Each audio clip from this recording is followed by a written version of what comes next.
नमस्कार दोस्तों, स्वागत है एक बार फिर से आज की बड़ी और ताजा खबरों में। बस आपसे निवेदन है कृपया वीडियो को लाइक कर दें, चैनल को सब्सक्राइब करें और घंटी बटन भी दबा दें। ये पहली बड़ी खबर है। पीएम मोदी के परिवारवाद के आरोपों पर कपिल सिब्बल ने बोला जोरदार हमला। बोले भाजपा करती है सुविधा की राजनीति। आपको बता दें कि राज्यसभा सांसद कपिल सिब्बल ने एक बार फिर से भाजपा की जमकर आलोचना की और प्रधानमंत्री नरेंद्र मोदी को भी निशाने पर ले लिया। दरअसल प्रधानमंत्री नरेंद्र मोदी ने शनिवार को तेलंगाना में एक जनसभा के दौरान परिवारवाद पर निशाना साधा था। इस पर कपिल सिब्बल ने आरोप लगाया कि भाजपा सुविधा की राजनीति करती है। कपिल सिब्बल ने भाजपा पर भी परिवारवाद की राजनीति को बढ़ावा देने का आरोप लगाया। कपिल सिब्बल ने एक ट्वीट कर कहा कि प्रधानमंत्री ने के चंद्रशेखर राव पर तंज कसा है और कहा है कि भ्रष्टाचार और परिवारवाद साथ साथ चलते हैं। लेकिन ऐसा है तो भाजपा ने क्यों पंजाब में अकालियों के साथ, आंध्र प्रदेश में जगनमोहन के साथ, हरियाणा में चौटाला के साथ, जम्मू कश्मीर में मुफ्ती के साथ और महाराष्ट्र में ठाकरे के साथ गठबंधन किया? क्या जब इन्होंने भाजपा से हाथ मिलाया तो क्या तब इनमें परिवारवाद नहीं था? अपने एक अन्य ट्वीट में कपिल सिब्बल ने कहा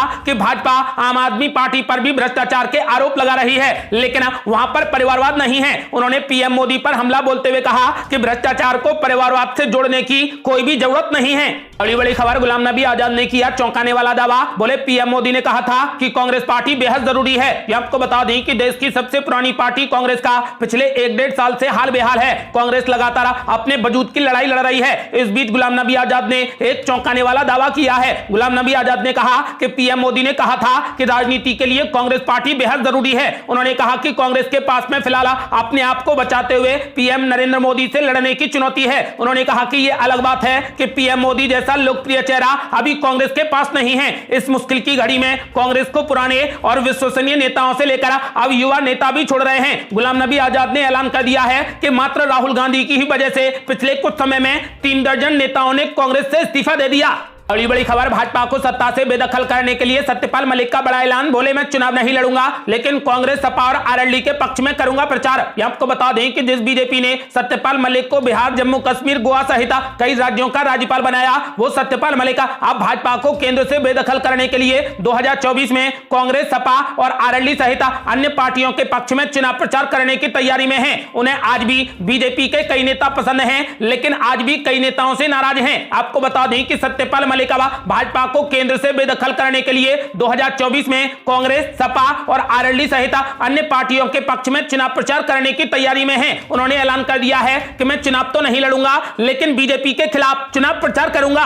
और बड़ी खबर, सचिन पायलट ने मुख्यमंत्री अशोक गहलोत के खिलाफ खोला मोर्चा। करप्शन के मुद्दे पर भूख हड़ताल का किया ऐलान। आपको बता दें कि ऐसा लग रहा है कि राजस्थान कांग्रेस में एक बार फिर से ताजा तूफान उठने वाला है। पिछली वसुंधरा राजे सरकार में हुए घोटालों की जांच की मांग को लेकर कांग्रेस के नेता और पूर्व डिप्टी सीएम सचिन पायलट ने 11 अप्रैल को राज्य में अशोक गहलोत के नेतृत्व वाली सरकार के खिलाफ भूख हड़ताल पर बैठने का फैसला किया है। रविवार को एक प्रेस कॉन्फ्रेंस में सचिन पायलट ने कहा कि उन्होंने मुख्यमंत्री अशोक गहलोत से पिछली वसुंधरा राजे सरकार के खिलाफ आरोपों पर कार्रवाई करने की अपील की, मगर उनकी ओर से अब तक कोई भी जवाब नहीं मिला। सचिन पायलट ने कहा कि उन्होंने और अशोक गहलोत ने वसुंधरा राजे की सरकार के खिलाफ उन आरोपों को एक साथ लाया था। सचिन पायलट ने कहा कि कांग्रेस पार्टी के तत्कालीन राज्य अध्यक्ष के रूप में मैंने कुछ आरोप लगाए थे। मैं बदले की राजनीति में भरोसा नहीं करता, मगर विपक्ष के रूप में हमारी कुछ विश्वसनीयता थी और इसीलिए हम सत्ता में आए। सचिन पायलट ने कहा कि राज्य में भ्रष्टाचार के खिलाफ कड़ी कार्रवाई करने के लिए मैं अपनी बात पर कायम रहते हुए 11 अप्रैल को भूख हड़ताल करूंगा।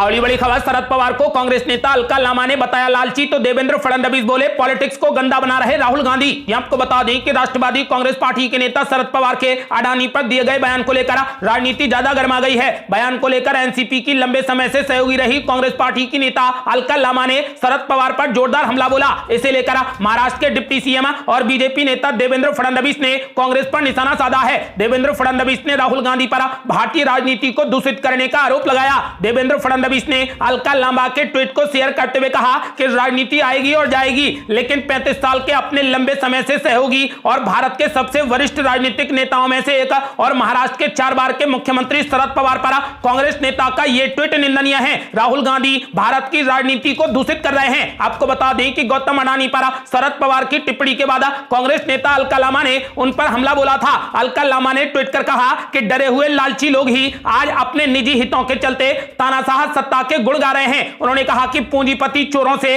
और चोरों को बचाने वाले चौकीदार से भी देश के लोगों की लड़ाई एक अकेले राहुल गांधी लड़ रहे हैं।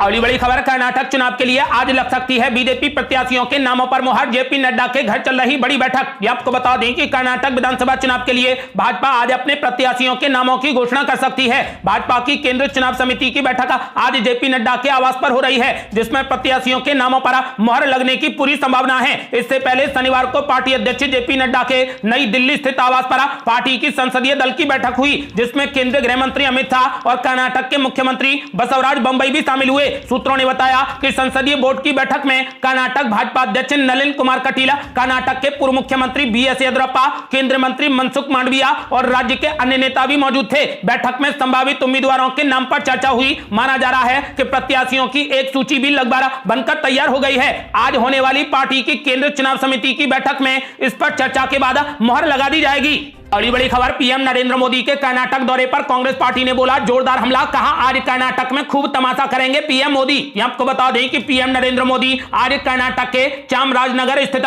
बांदीपुर टाइगर रिजर्व के दौरे पर हैं। पीएम मोदी यहां पर टाइगर प्रोजेक्ट के 50 साल पूरे होने पर आयोजित कार्यक्रम में हिस्सा लेने पहुंचे हैं। इसे लेकर कांग्रेस पार्टी ने प्रधानमंत्री नरेंद्र मोदी के ऊपर जोरदार हमला बोला। कांग्रेस नेता जयराम रमेश ने कहा कि प्रधानमंत्री भले ही सुर्खियां बटोर लें, लेकिन हकीकत इसके बिल्कुल उलट है। जयराम रमेश ने कहा कि आज प्रधानमंत्री बांदीपुर में 50 साल पहले लॉन्च हुए प्रोजेक्ट टाइगर का पूरा क्रेडिट लेंगे। वो खूब तमाशा करेंगे, जबकि पर्यावरण, जंगल, वन्य जीव एवं वन्य क्षेत्रों में रहने वाले आदिवासियों की रक्षा के लिए बनाए गए सभी कानून ध्वस्त किए जा रहे हैं। वो भले ही सुर्खियां बटोर लें, लेकिन हकीकत इसके बिल्कुल उलट है। अगली बड़ी खबर, बांदीपुर की टाइगर सफारी में दिखा पीएम मोदी का नया अवतार। सिर पर टोपी, गले में दूरबीन और हाथों में दिखा कैमरा।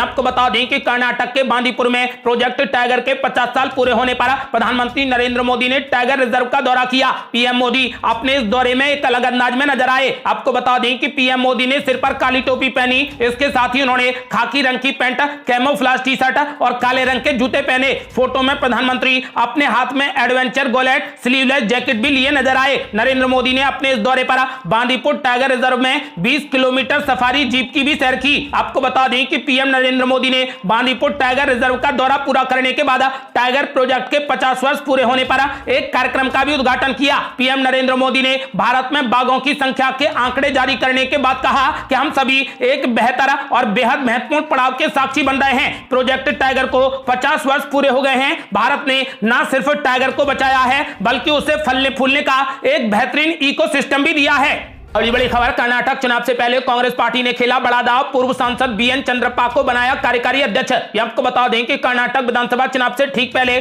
कांग्रेस ने अनुसूचित जाति के नेता और पूर्व सांसद बीएन चंद्रप्पा को कार्यकारी अध्यक्ष बना दिया है। कांग्रेस महासचिव केसी वेणुगोपाल ने चंद्रप्पा की नियुक्ति के बारे में जानकारी दी। कर्नाटक कांग्रेस में 5 कार्यकारी अध्यक्ष हैं। इनमें से एक आर ध्रुवण नारायण का बीते दिनों निधन हो गया था, उन्हीं की जगह यह नियुक्ति हुई है। कर्नाटक में कांग्रेस का नेतृत्व फिलहाल डीके शिवकुमार कर रहे हैं। आपको बता दें कि कर्नाटक चुनाव से ठीक पहले बीएन चंद्रप्पा की नियुक्ति को कांग्रेस के बड़े दांव के रूप में देखा जा रहा है। कर्नाटक में 10 मई को विधानसभा के चुनाव होंगे और 13 मई को विधानसभा चुनाव के नतीजे घोषित होंगे।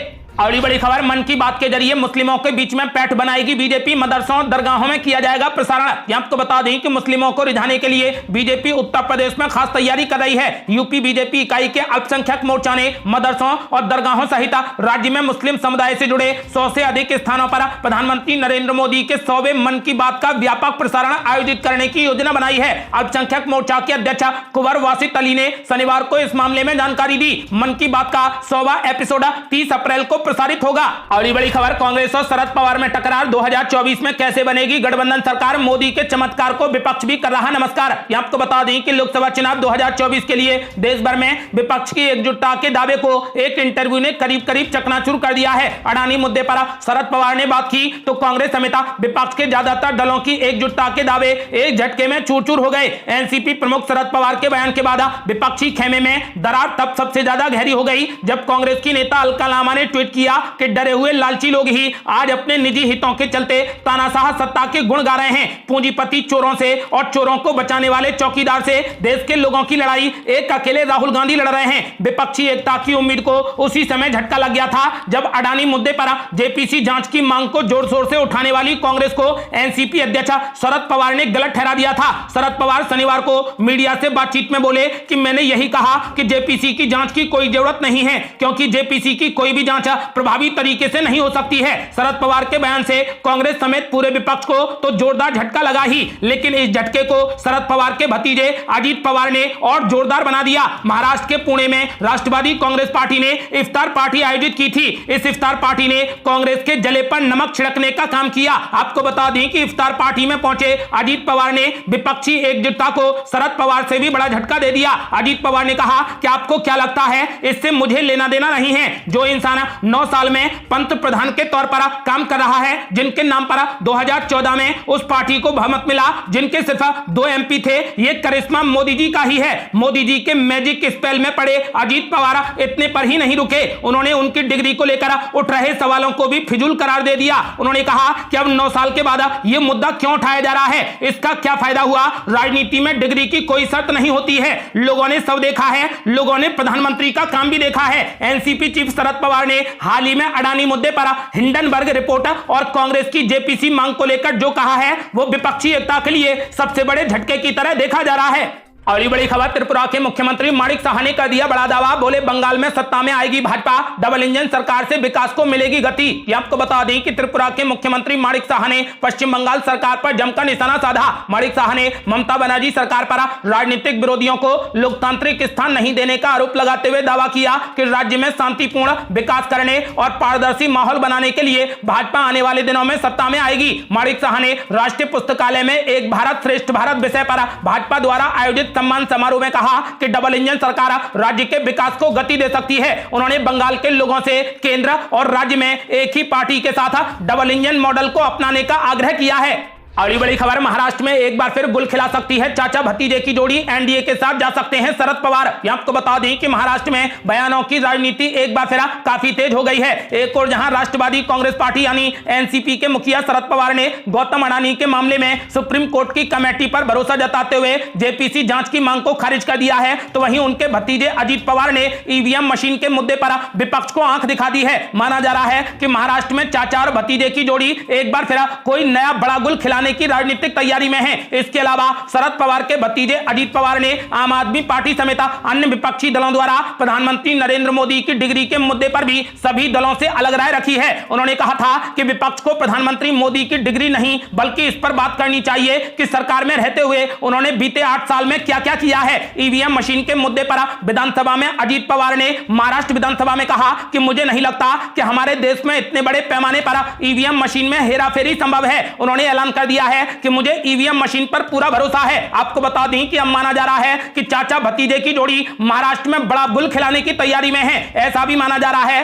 कि एनडीए के साथ में शरद पवार एक बार फिर से जा सकते हैं। आपका क्या मानना है, क्या शरद पवार एनडीए में शामिल हो सकते हैं? अपनी राय हमें वीडियो लाइक कर कमेंट बॉक्स में जरूर दें। ऐसी ही ताजा और न्यू अपडेट जानने के लिए हमारे चैनल को लाल बटन दबाकर सब्सक्राइब करें और घंटी बटन भी दबा दें। जल्दी मिलते हैं बड़ी अपडेट के साथ, तब तक के लिए जय हिंद, जय भारत।